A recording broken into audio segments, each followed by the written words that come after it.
Welcome to Let's Grow Therapy. Steam my pants with me as we talk about the really annoying parts of POTS. So, I've spoken a lot about my POTS recovery, etc. And what I often do not talk about, mainly just because it depresses me, is how frustrating it is to have POTS sometimes.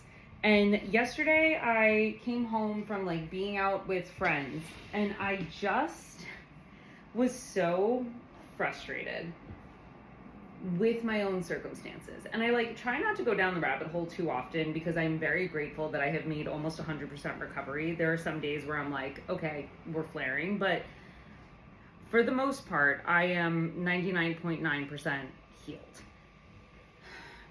But the mental, emotional, and physical toll that this entire experience has had on me has not gone away. And there are certain days and certain situations that absolutely frustrate the heck out of me. For instance, it's 75 degrees outside today, and I'm really annoyed that I have to wear compression stockings because I'm too lightheaded from the heat wave of the past 3 days to function without these. Secondly, I don't want to have to go. I'm so tired of thinking about all of the stuff that I have to do to have a somewhat normal, enjoyable experience before I go and have it. So the act of needing to eat a sandwich before I go eat dinner, the act of carrying snacks in my purse, and I can't wear a cute purse out to dinner because I have to carry walnuts, Claritin, a water bottle, electrolytes, Benadryl, emergency stuff just in case. This is a fully packed purse because I can't live freely. I have to live in the what if scenario. And on top of that, it's just the act of mourning the fact that I did not have this version of life before. It's the notion of allowing yourself to be really upset about the fact that you used to lead a completely different life. I used to be somebody who was wildly active and able to get out there and go work out and not need to think about conserving my energy before I ran through the day. And my health was a gift. And now it is a mental, physical, and emotional burden that, while yes, I am 99% of the way recovered, every once in a while when I get thrown into that spiral of you can't do what you want to do, it thrusts me into a deep, deep sadness and a deep grief and a frustration that only somebody with chronic illness could possibly understand. It is the sense of never having access to the old part of your life and never being able to go back to who you were and the freedom that you used to have simply because somehow, someday, one day, you got sick and you don't recover. And you go and you talk to the doctors and they don't know what it is, so you have to problem solve your way out of this. And yes, the resiliency is great. And yes, the strength is great.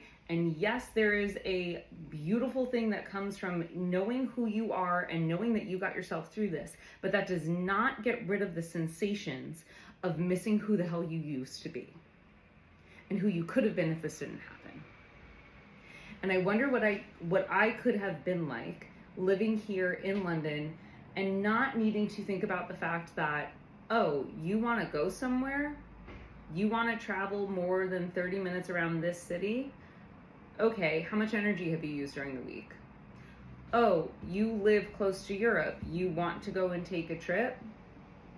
No dice, because for the past 10 days, you've used too much energy, so you're not going to be able to do that for another month. And not explaining that to other people because they wouldn't understand. So when someone looks at me and says, oh, you live so close to, I don't know, Italy, to France, why don't you go and take a trip? And me just needing to politely be oh yeah, I'm going to get to it. Because I don't have the energy, and I also don't want to emotionally harm myself by having this conversation and needing to explain, actually, I can't just go and do that. Actually, my health is so critical and top of mind always that I don't get a day off from taking care of myself. I don't get that whimsy of oh, you want to just go out for a bit? Cool. Oh, you want to hit a restaurant? Oh, you want to I don't know, take a really long walk around the city?